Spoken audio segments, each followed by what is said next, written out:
अगर आप अपने बच्चों को नल का पानी उबालकर दूध में मिलाकर पिलाएं और 3 दिन बाद आप उसी बच्चे का शव अस्पताल से उठाएं, तो क्या आप इसे एक दुर्भाग्य कहेंगे या एक सिस्टम द्वारा की गई हत्या? जो बॉइल पानी मतलब दूध में मिला के हम देते थे, क्योंकि माँ को तो इतना दूध आता नहीं था, तो बाहर का दूध हमको देना पड़ता था। डॉक्टर ने खुद नहीं बोला था, मगर फिर उसमें बोले पानी मिक्स करके आप बोले दे सकते हैं, तो पानी मिक्स अपन यही नर्मदा का करके देते थे। अब अपने को ये नहीं मालूम था कि इतना दूषित पानी है। अपन ने मेडिसिन भी दे दी, उसको ठीक हो भी रहा था, नहीं भी हो रहा था, और सुबह अचानक एकदम उसकी तबीयत बिगड़ी। जब पत्रकारों ने मंत्री से सवाल पूछे तो मंत्री ने कहा, छोड़ो यार, तुम फोकट का प्रश्न मत पूछो। रिफंड की बात कही गई थी, वो भी नहीं मिला कैलाश जी, और पीने के पानी की ठीक से व्यवस्था। छोड़ो यार, तुम फोकट प्रश्न मत पूछो।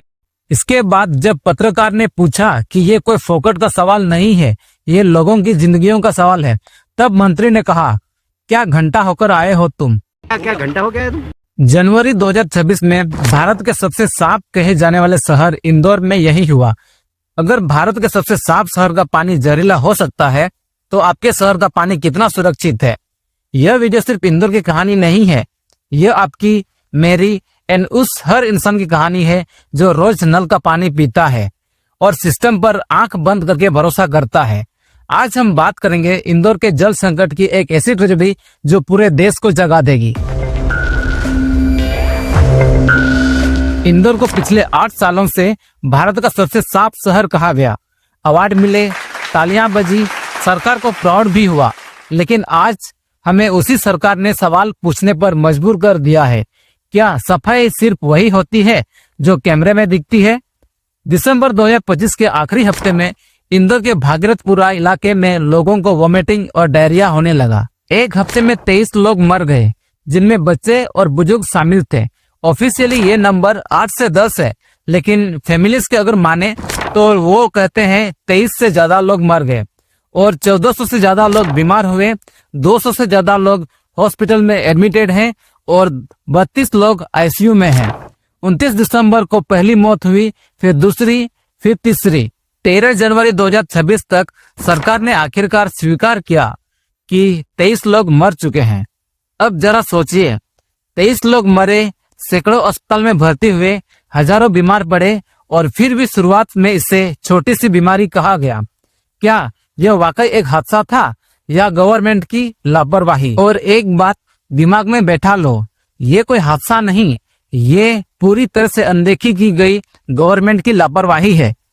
अब मैं आपको एक बच्चे की कहानी सुनाता हूँ, जिसका नाम था अवियन और उम्र सिर्फ 5 महीने थी। उसके पिता का नाम था सुनील साहू। कोई अमीर आदमी नहीं है, वो बस एक आम भारतीय पिता है। उन्होंने वही किया जो हर भारतीय परिवार करता है। उन्होंने थोड़ा सा नल का पानी लिया और उसे उबाला और दूध में मिलाकर बच्चे को पिलाया, यही सोचकर कि बच्चे को भूख से राहत मिलेगी। लेकिन अनजान पिता को क्या पता कि वो बच्चे को दूध नहीं बल्कि जहर पिला रहे हैं। और 26 दिसंबर से बच्चे को दस्त शुरू हुआ और जस्ट 3 दिन बाद यानी 29 दिसंबर को अवियन दुनिया छोड़कर हमेशा के लिए चला गया।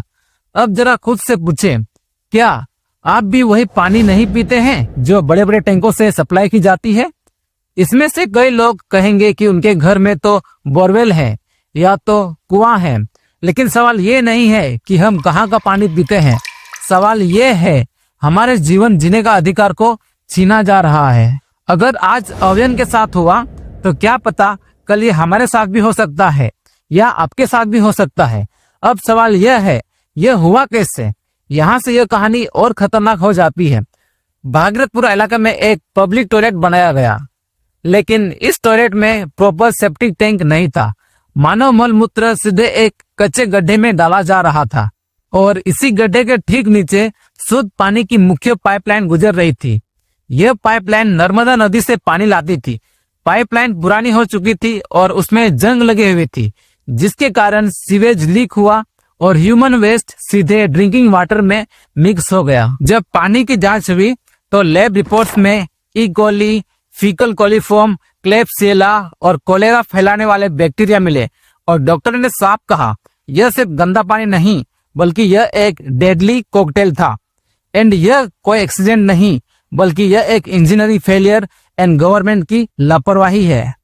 अब एक और डरावना सच ये है कि लगभग 95% मरीज महिलाएं थी और उनमें से 70 से 80% महिलाओं को किडनी फेलियर हुआ। क्यों? क्योंकि महिलाएं अक्सर घर में सबसे ज्यादा पानी के संपर्क में रहती है।